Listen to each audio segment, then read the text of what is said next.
Welcome to the channel exam proof always with you. और आज हम इस पॉलिटिकल साइंस के चैप्टर में इमरजेंसी के बारे में पढ़ेंगे।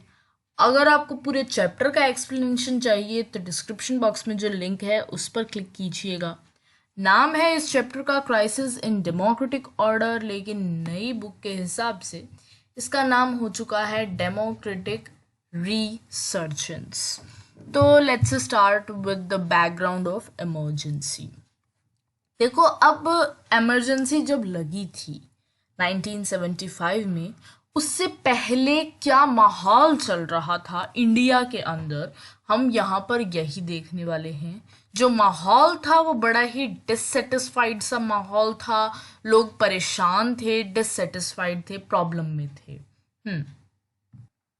यहाँ पर अब क्या हो रहा था कि जो सुप्रीम कोर्ट है और जो गवर्नमेंट है उनके बीच में लड़ाइयाँ चल रही थी, गर्मा गर्मी चल रही थी, क्योंकि सुप्रीम कोर्ट को कुछ गवर्नमेंट के इनिशिएटिव्स जो हैं वो कॉन्स्टिट्यूशन के अकॉर्डिंग नहीं लगे, उनको वो कॉन्स्टिट्यूशन के अगेंस्ट लगे।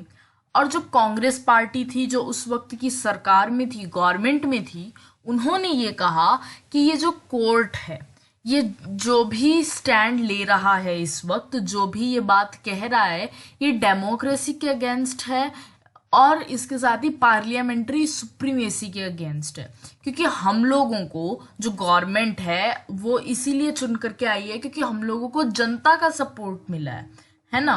और ये जो कोर्ट है, तो हम लोग सुप्रीम हुए ना, मतलब पार्लियामेंट्री सुप्रीमेसी है। लेकिन ये जो कोर्ट है ये एक्चुअली में एक बहुत ही कंजर्वेटिव सा इंस्टीट्यूशन है और इसका काम और कुछ नहीं है।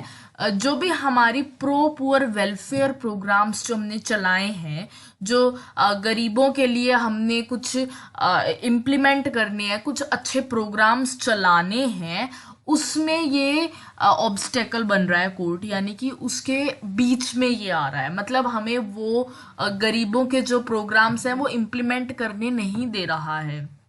तो ये तो लोकतंत्र के भी अगेंस्ट है, डेमोक्रेसी के भी अगेंस्ट है और पार्लियामेंट्री सुप्रीमेसी के भी अगेंस्ट है। इसके साथ ही जो ओपोजिशन पार्टीज थी कांग्रेस की, उनको ये लगता था कि पॉलिटिक्स जो है वो पर्सनलाइज्ड हो रही है और जो गवर्नमेंट की अथॉरिटी है उसको पर्सनल अथॉरिटी में कन्वर्ट किया जा रहा है।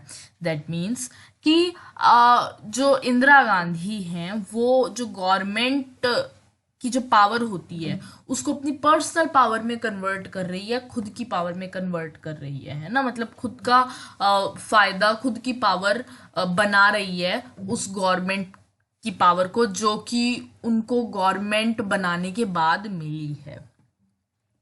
Okay, then next is the economic context. देखो, अब यहाँ पर हम देखने वाले हैं कि इमरजेंसी से पहले हमारे देश की इकोनॉमिक हालत कैसी थी। तो यहाँ पर देखते हैं। देखो, कांग्रेस जब पावर में आई थी इलेक्शन जीतने के बाद, तो उनका एक बड़ा ही अच्छा सा स्लोगन इंदिरा गांधी ने दिया था, गरीबी हटाओ, है ना। लेकिन गरीबी हटी नहीं, क्योंकि जो देश की जो सोशल और इकोनॉमिक कंडीशंस हैं वो और ज़्यादा बुरी हो गई थी। क्या हो गया था, अब तुम्हें पता है, बांग्लादेश क्राइसिस आ गए थे। ईस्ट पाकिस्तान जो है वो बांग्लादेश बन गया था 1971 में, जिसकी वजह से इंडियन इकोनॉमी को बहुत नुकसान हुआ था। क्योंकि देखो, हम लोगों ने अपना काफ़ी सारा रिसोर्स लगाया था बांग्लादेश से वॉर लड़ने में। इसके अलावा 8 मिलियन लोग जो हैं ईस्ट पाकिस्तान से इंडिया के अंदर आ गए थे। फिर हम लोगों ने पाकिस्तान के साथ वॉर की थी। और ये जो लड़ाई देखते हुए जो यूएस की गवर्नमेंट है, जो अमेरिका है, उसने भी इंडिया को एड देना बंद कर दी।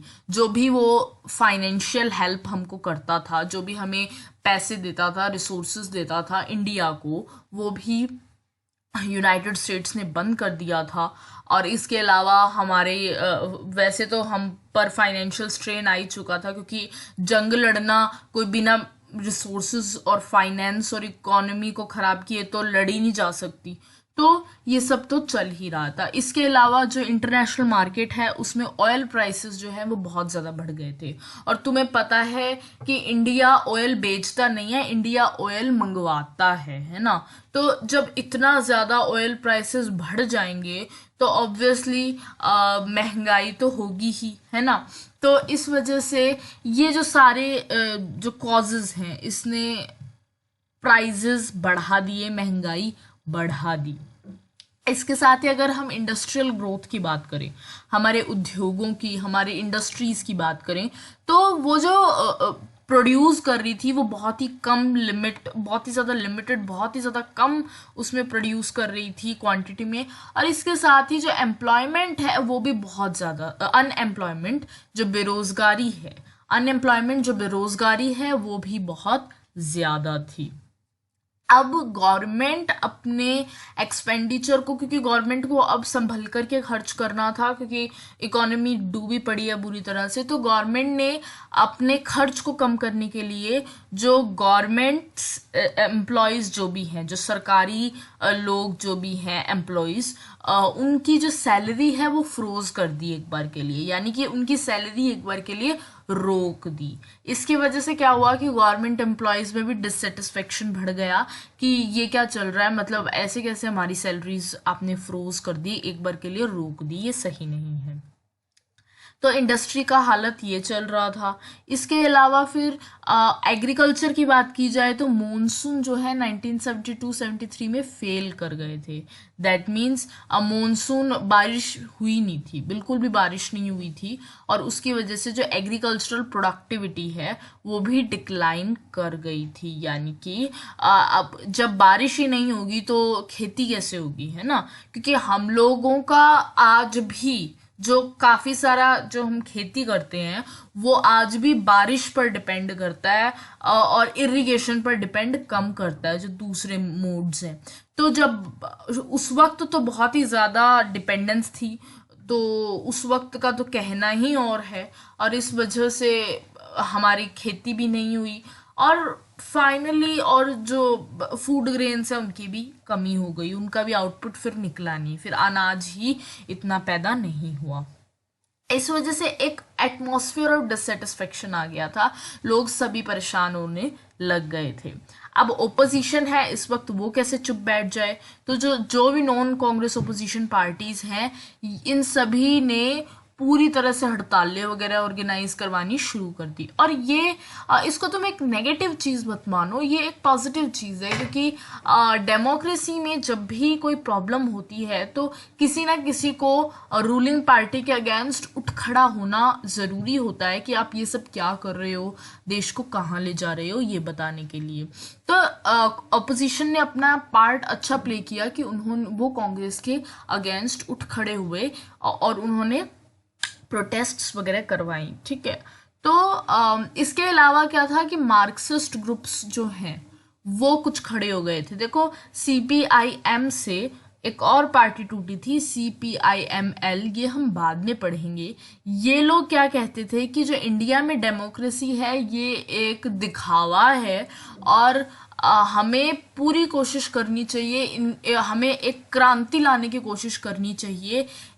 ये जो ऑर्डर चल रहा है इसको तोड़ने की कोशिश करनी चाहिए, ताकि गरीबों को कुछ फायदा मिले, उनका उनका उनका उद्धार हो, उनका बेस्ट हो सके, जो भी हो सकता है उनको सपोर्ट किया जा सके, ठीक है। और ये लोग बहुत ज़्यादा वायलेंस करते हैं, इनको आपने अखबारों में पढ़ा होगा, नक्सलवाद, नक्सलाइट्स भी कहा जाता है। राजकुमार राव की एक बहुत अच्छी मूवी भी आई थी इसके ऊपर, आपने अगर नहीं देखी तो देखिएगा ज़रूर। न्यूटन करके मूवी आई थी, वो सारा नक्सलवाद पे थी कि किस तरह से वो लोग वहाँ पर नक्सलाइट एरिया में वो लोग इलेक्शंस करवाते हैं और उनको कुछ भी पता नहीं होता, जो वहाँ के जो गांव में जो लोग होते हैं इलेक्शंस के बारे में, और इवन जो नक्सलाइट्स हैं उनका किस तरह से खौफ होता है, तो वो भी आप इसमें बहुत अच्छी तरह से देख सकते हैं। बाकी हम नक्सलाइट्स के बारे में एक अलग से बुक्स है, उसको ज़रूर पढ़ेंगे।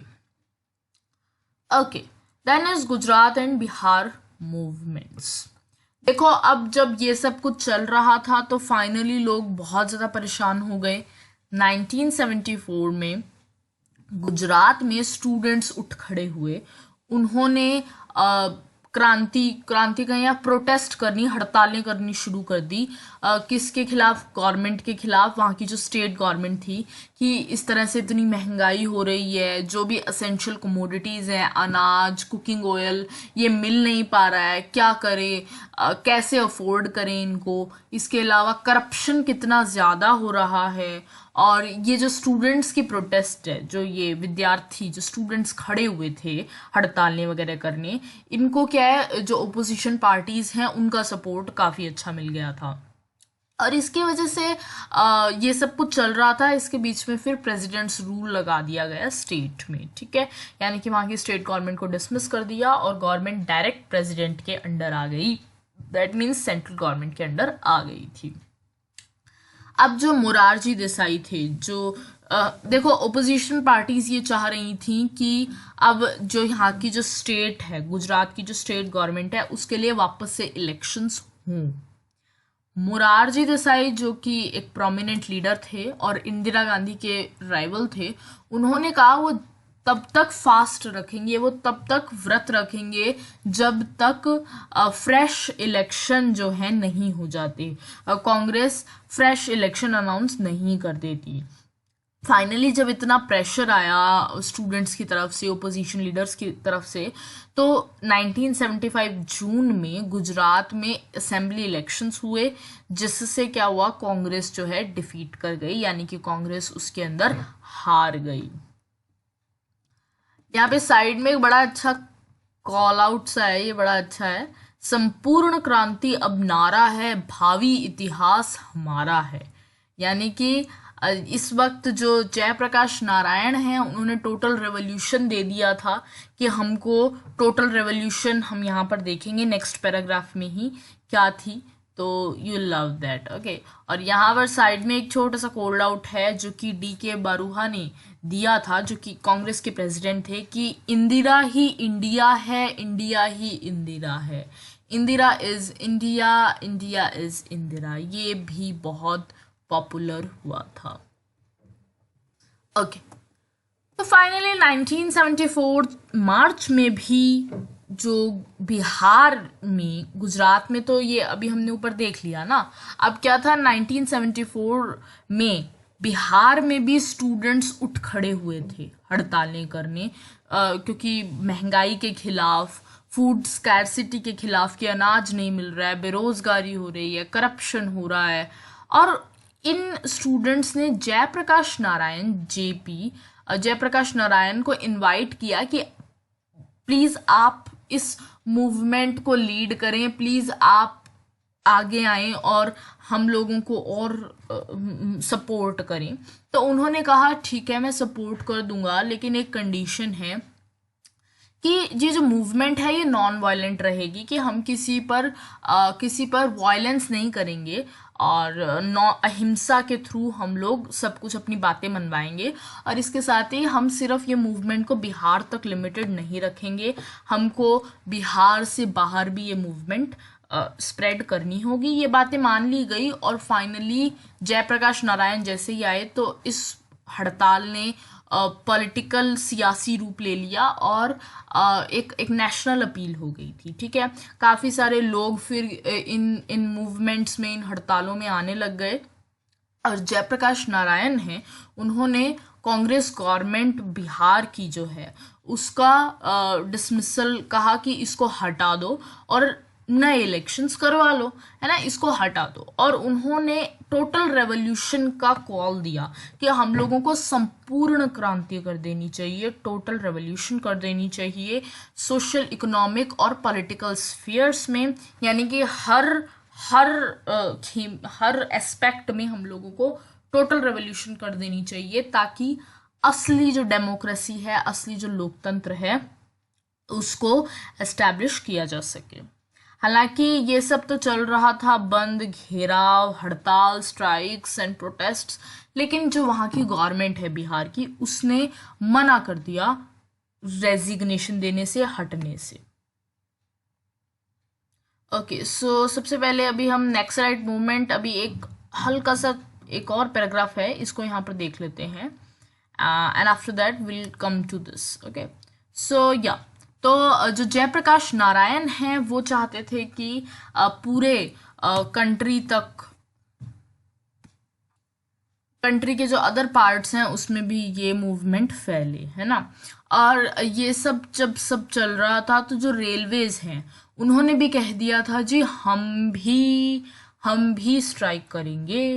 तो 1975 में फाइनली जो जयप्रकाश नारायण हैं वो पीपल्स मार्च लेकर के चलते हैं पार्लियामेंट तक, यानी कि लोगों को इकट्ठा करके पार्लियामेंट तक लेकर के चलते हैं, अपना रोष जताने के लिए, अपना दुख और अपनी अपनी डिसअपॉइंटमेंट जताने के लिए पार्लियामेंट तक लेकर के चलते हैं। अब उनको कौन कौन सपोर्ट करते हैं? सारी नॉन कांग्रेस ओपोजिशन पार्टीज, भारतीय जनसंघ कांग्रेस ओ, भारतीय लोक दल, सोशलिस्ट पार्टी और जितनी भी ओपोजिशन पार्टीज हैं। फिर जो जयप्रकाश नारायण हैं उनको इंदिरा गांधी का एक अल्टरनेटिव भी देखा जाता है कि अगर इंदिरा गांधी को हटा करके जयप्रकाश नारायण उनके उनका अल्टरनेटिव है कि इनको चूज करना चाहिए इंदिरा गांधी को हटा करके, है ना। ये जो पार्टीज हैं ओपोजिशन पार्टीज, ये जयप्रकाश नारायण को ऐसा दिखाने की कोशिश करती हैं। अब क्या है कि ये जो गुजरात और बिहार की मूवमेंट है ना, ये तो सब चल रही थी, लेकिन इसको एंटी कांग्रेस देखा जा रहा था, ना कि स्टेट गवर्नमेंट्स के अगेंस्ट। यानी कि इसको ये देखा, और इसको इंदिरा गांधी की लीडरशिप के अगेंस्ट देखा जा रहा था कि ये जो चीज़ें हैं, ये जो स्ट्राइक्स चल रही हैं, ये शायद इनका मोटिव है कांग्रेस के अगेंस्ट होना या इंदिरा गांधी के अगेंस्ट होना, उनको पावर से हटाना। और इसका मोटिव ये नहीं देखा जा रहा था कि ये लोग सरकार को, स्टेट गवर्नमेंट्स को इन मुद्दों पर घेराव कर रहे हैं। ऐसा देखा जा रहा था, ऐसा लग रहा था कि शायद ये जितनी भी ऑपोजिशन पार्टीज हैं इनका ज़्यादा दिमाग एंटी कांग्रेस बनने में है और इंदिरा गांधी को हटाने में है। तो ये सब चल रहा था। Then is the Naxalite movement. देखो 1967 में एक नक्सलबारी पुलिस स्टेशन में, जो कि दार्जिलिंग में है वेस्ट बंगाल में, वहाँ पर एक पीजेंट अपराइजिंग हो जाती है। वहाँ पर जो मजदूर लोग हैं वो लोग खड़े हो जाते हैं, वो अगेंस्ट हो जाते हैं, वो उस नक्सलबारी पुलिस स्टेशन में हमला कर देते हैं, ठीक है। और फिर ये नक्सलबारी पुलिस स्टेशन से बाहर निकलती है ये मूवमेंट और इंडिया की काफ़ी सारी स्टेट्स में पहुंच जाती है, और इसको हम नक्सलाइट मूवमेंट कहते हैं, क्योंकि नक्सलबारी से शुरू हुई है ना, तो नक्सलबारी और नक्सलाइट, तो नक्सलाइट मूवमेंट कहते हैं। 1969 में सीपीआईएम से एक नई पार्टी टूटी थी, CPIML, communist party of India Marxist Leninist, और इसके लीडर थे और जो फाउंडर थे वो थे चारू मजूमदार। इनको ऐसा लगता है सीपीआईएमएल वाले लोगों को या नक्सलाइट लोगों को कि इंडिया में जो लोकतंत्र है वो सिर्फ एक दिखावा है और हमें पूरी वायलेंट, पूरी हथियार लेके हमको ये कोशिश करनी चाहिए कि एक क्रांति आ जाए। जो ये नक्सलाइट लोग हैं, जो नक्सलवादी लोग हैं, क्या करते हैं, ये लोग हमले कर देते हैं रिच लैंड ओनर्स पर, ताकि उनकी ज़मीनें गरीबों को और जिनके पास ज़मीनें नहीं हैं उनको दी जा सके। इनके सपोर्टर्स हैं, ये कहते हैं कि बिल्कुल हम लोग हथियार ले सकते हैं। इसके अलावा जो गवर्नमेंट है वहाँ की, जो वेस्ट बंगाल की गवर्नमेंट है, जब ये शुरू हुआ था तो गवर्नमेंट ने प्रिवेंटिव डिटेंशन और पता नहीं क्या क्या अपनाया था इन नक्सलियों को रोकने के लिए, मगर जो नक्सलवाद है वो नहीं रुका। और इसके अलावा तो कुछ, हालांकि ऐसा नहीं है कि सीपीआईएमएल का कोई स्प्लिट नहीं हुआ, एक कुछ पार्टीज हैं जो सीपीआईएमएल से भी निकल गई, जैसे कि सीपीआईएमएल लिबरेशन, जो कि डेमोक्रेटिक पॉलिटिक्स में पार्ट लेती है। अब ये जो भी एरियाज है ना यार, जितने भी नक्सलवादी एरिया हैं, वो one of the most backward, actually the most backward areas of India में से हैं, क्योंकि सबसे ज़्यादा पिछड़े हुए, और इनको मेनली आदिवासीज जो भी हैं, जो भी आदिवासीज हैं जो शेड्यूल्ड ट्राइब्स के अंडर आते हैं, उन्होंने ज़्यादातर वो वहाँ पर रहते हैं। और मेनली ये लोग शेयर क्रॉपर्स हैं, अंडर टेनेंट्स हैं, गरीब मजदूर, छोटे मोटे कल्टीवेटर, या फिर और मतलब कि ये जो जो सबसे निचला तबका होता है ना, वो लोग हैं। और इनको इनके जो बेसिक राइट्स हैं ना, और security of tenure, share in the produce, fair wages, ये कुछ भी नहीं मिलता है। मतलब ये सब ह्यूमन कंडीशंस में रह रहे हैं, इनको बेसिक ह्यूमन की डिग्निटी भी नहीं मिलती है, और इनको बेसिक राइट्स भी नहीं मिलते हैं, कोई अधिकार नहीं। और मतलब जो भी इनके ऊपर है ना, जो भी इनको डोमिनेट किए हुए हैं, वो लोग ना इनको फेयर वेजेस देते हैं, मतलब इनका बहुत ज़्यादा एक्सप्लॉइटेशन हो रहा है। इसके अलावा फोर्स्ड लेबर है, ये लोग, इनसे बेगार भी करवा लिया जाता है, और इनके रिसोर्सेज जो हैं वो कई बार दूसरे हथिया लेते हैं। जो मनी लेंडर्स हैं, जो पैसे साहूकार्स वगैरह हैं, वो भी कई बार इनका एक्सप्लॉइटेशन कर लेते हैं। तो इस भयानक एक्सप्लॉइटेशन की वजह से ये नक्सलाइट मूवमेंट इतना ग्रो किया, और इस ग्रोथ की वजह से कहीं ना कहीं काफ़ी सारा वायलेंस होता है, और काफ़ी सारे पुलिस मैन जो हैं, हमारे जो जवान हैं, और इसके अलावा सिविल सर्वेंट्स हैं, उनकी भी काफ़ी बार जाने गई हैं सिर्फ इनसे लड़ते हुए। काफ़ी बार ये लोग सरेंडर कर देते हैं। तो यानी कि मगर ये चीज़ ख़त्म तभी होगी जब ये जो दबे कुचले बहुत ज़्यादा निचले तबके के लोग हैं, इनको ऊपर उठाया जाएगा, इनको भी पूरी ह्यूमन डिग्निटी दी जाएगी, और इनका जब एक्सप्लॉइटेशन ख़त्म होगा तभी ये सब चीज़ नक्सलिज्म जो है ख़त्म होगा। ये बड़ी बात यह है कि नक्सलिज्म उन लोगों की आवाज़ बना जो कि अक्सर इग्नोर कर दिए जाते हैं, तो इस वजह से ये इतना ज़्यादा फैला।